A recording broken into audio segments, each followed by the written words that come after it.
Halo Sehat, info kesehatan berbasis ilmiah dari hasil riset, review tim medis, dan juga dokter. Jangan lupa subscribe.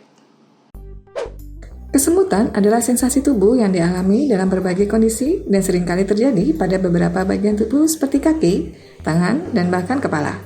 Kesemutan di kepala mungkin jarang terjadi dan hanya beberapa orang saja yang mengalami. Namun, kepala mengalami kesemutan akan menimbulkan kondisi yang tidak nyaman, bahkan dapat mengganggu ketenangan. Kesemutan yang disebut juga sebagai parestesia ini, apabila terjadi di kepala dapat mempengaruhi bagian tubuh sekitarnya, seperti wajah dan leher.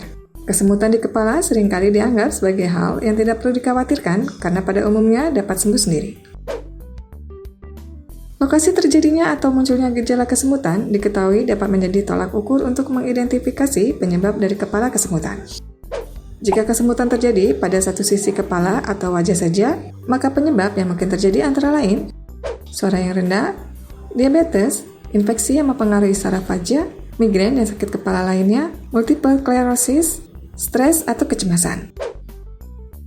Jika kesemutan terjadi secara bersamaan di kepala dan wajah, maka penyebabnya antara lain suara yang rendah, aneurisma otak, tumor otak, alergi dingin dan sinus, diabetes, infeksi yang mempengaruhi saraf wajah, migrain dan sakit kepala lainnya, stres atau kecemasan, stroke.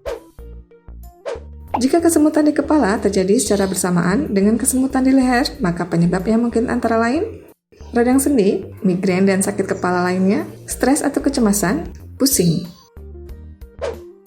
Jika kesemutan di kepala terjadi disertai dengan rasa pusing atau sakit kepala ringan, maka penyebabnya antara lain diabetes, gula darah rendah, tekanan darah rendah, infeksi telinga dan kondisi telinga lainnya, pingsan, cedera kepala, infeksi, efek obat, serangan panik, stres atau kecemasan, serangan stroke ringan.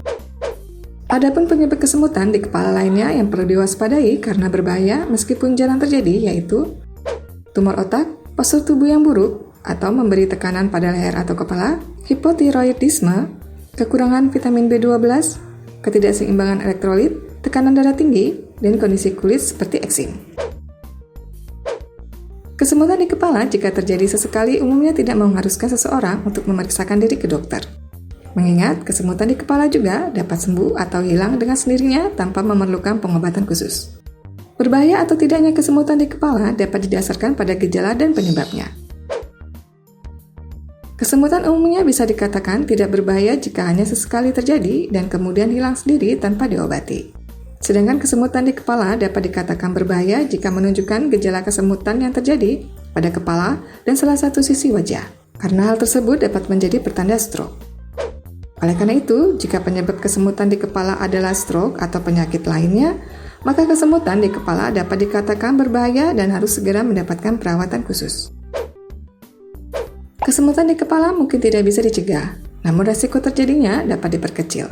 Salah satunya dengan melakukan beberapa perubahan gaya hidup seperti tidur yang cukup, mencoba mengurangi sumber stres, meluangkan waktu untuk aktivitas santai seperti meditasi atau jalan kaki secara rutin, menghindari melakukan gerakan yang berulang, melakukan olahraga secara teratur, meningkatkan dan mempertahankan postur yang baik, dan menjaga pola makan dan hidup sehat agar terhindar dari penyakit diabetes, stroke, dan penyakit lainnya yang berbahaya. Demikian informasi mengenai kesemutan yang terjadi di kepala. Bila kesemutan tidak kunjung hilang, segera konsultasikan ke dokter. Jangan lupa untuk memberi pendapat atau pertanyaan di kolom komentar. Info yang kami berikan telah melalui validitas informasi kesehatan yang aktual dengan pendekatan ilmiah, direview tenaga ahli dan dokter. Jangan sampai Anda melewatkan info kesehatan yang krusial dan mungkin dapat menyelamatkan keluarga dan teman kita. Jangan lupa subscribe dan nyalakan lonceng notifikasi agar tidak ketinggalan info dari Halo Sehat.